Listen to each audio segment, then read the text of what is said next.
Welcome. In this video lesson, we're going to help show how you can grade your classmates' constructed response answers from the test we took on Wednesday. Problem number 2, the main problem for today, is going to have you take a look at problem number 22. That was the first constructed response item we worked on Wednesday. We're also going to provide you with the grading rubric. The grading rubric is what we as teachers use to score this problem out of 4 points. You have 3 main jobs today. The first thing, you're just going to need to review problem number 22 with a classmate. Make sure you understand the correct answer to both parts. And while you're doing that, you're going to analyze the grading rubric too, because you need to know how you're going to score both parts of your classmates' answers. So review the problem, understand what's going on with that problem, take a look at the grading rubric and see how you're going to grade your classmates as you look at their answers. And then we're going to go one at a time, completing the table below. So we're going to work through student A entirely before we start worrying about anybody else. This video, we're going to show you just a quick example of how to grade student A. So first thing I need to do is go to the next page and review problem 22.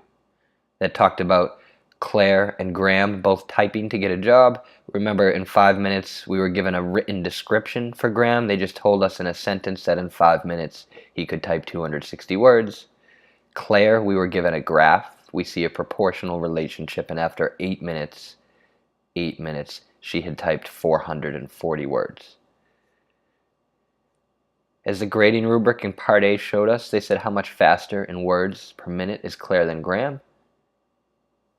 If we had done that workout, we should have found out that for the correct answer, Claire was 3 words per minute faster than Graham.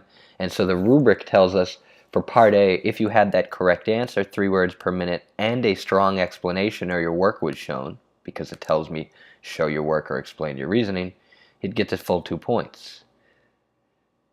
If you had the correct answer but you did not show any work, you would only get 1 out of 2 points.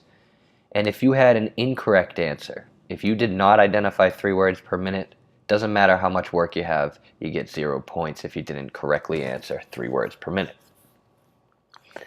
So, the first student that we need to grade is student A. I could scroll down to student A, but I could also get to student A by following this link. Click student A, click that, it pulls me right to student A's answer. For part A, student A said she, presumably Claire, is 15 words faster than Graham. I know this because when you look at the graph, it shows you how you get the answer. So this student, even though they actually see something pretty important, that at some point, 5 minutes in, Claire is 15 words faster than Graham, they did not answer words per minute or 3 words per minute faster. So because of that, if we look at the grading rubric, they didn't have the correct answer. They understand some things going on, that Claire's faster than Graham. At some point, she's typed 15 words more than him, but they didn't correctly answer how many words per minute, so unfortunately they get 0 points.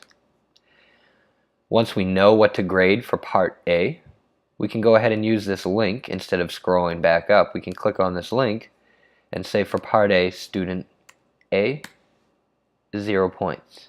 And I might even put my reasoning in now. Part A, did not correctly answer question.